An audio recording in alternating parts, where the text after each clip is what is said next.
This is Matilda, a 71 Honda N-600 sedan that underwent a 6-year restoration. And I thought I'd make a quick video for other Honda owners or car restorers that might want a few ideas of things that they can do to their cars. Matilda underwent a full frame-off restoration down to bare metal, inside and out, on a rotisserie, and was taken to Salem, Oregon, and had a bed liner sprayed as undercoating, Line-X bed liner. Cost about the same amount as having a bed liner sprayed into a pickup. As you can see, the car had a pop-up glass sunroof when I got it out of the junkyard, so I needed something to do with the hole, plus sliding rag top's a lot of fun. I got this from Beach Street Customs in Arizona. They'll make you one whatever size and style you want. This one is canvas, and I would have gone a little bit longer, a little bit further back in the roof, had I known that you don't actually need any space for the roof to gather up on as it's open. It gathers up within itself on the frame, but really makes for a nice addition to the car. I had an upholstery shop finish out the headliner.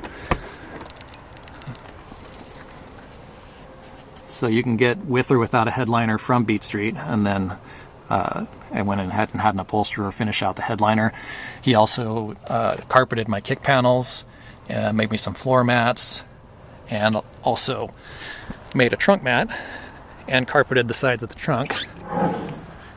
So this came out all very clean.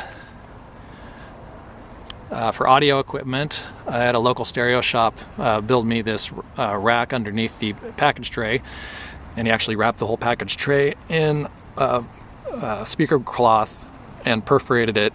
I had an old one. I've got a good package tray. This was an old one that I had laying around also, and it gave me the option to have some nice sound in it. The electrical system does actually support the sub, which surprised me.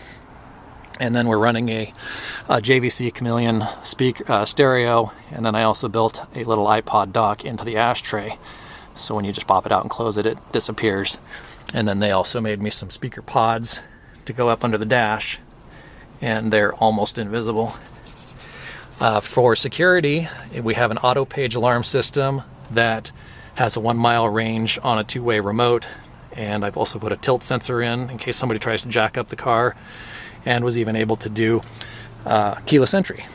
So I built custom brackets inside the doors to hold the plungers, and even built the flasher into the turn signal indicator so that there's no visible LEDs, no drilling, and it all came out very clean.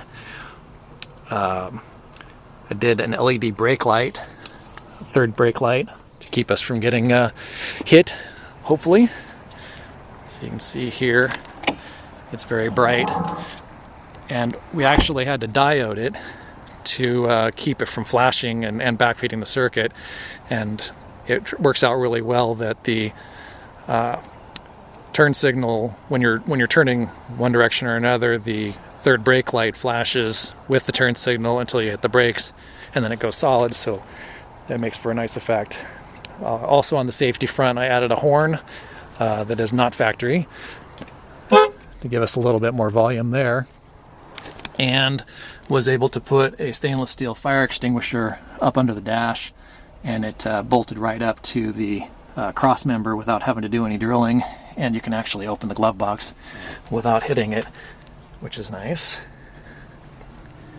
For sound deadening, I went through and dynamatted the whole interior and then overlaid that with a layer of Dynapad, and it really made a big difference.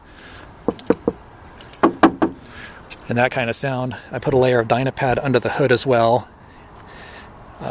Still going to make some noise because it's an air-cooled car, but it's as good as it can get.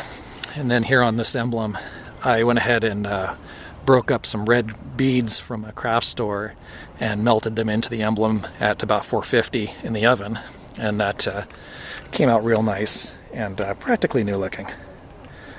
So anyway, if you've got one of these, then here's a few ideas if you like.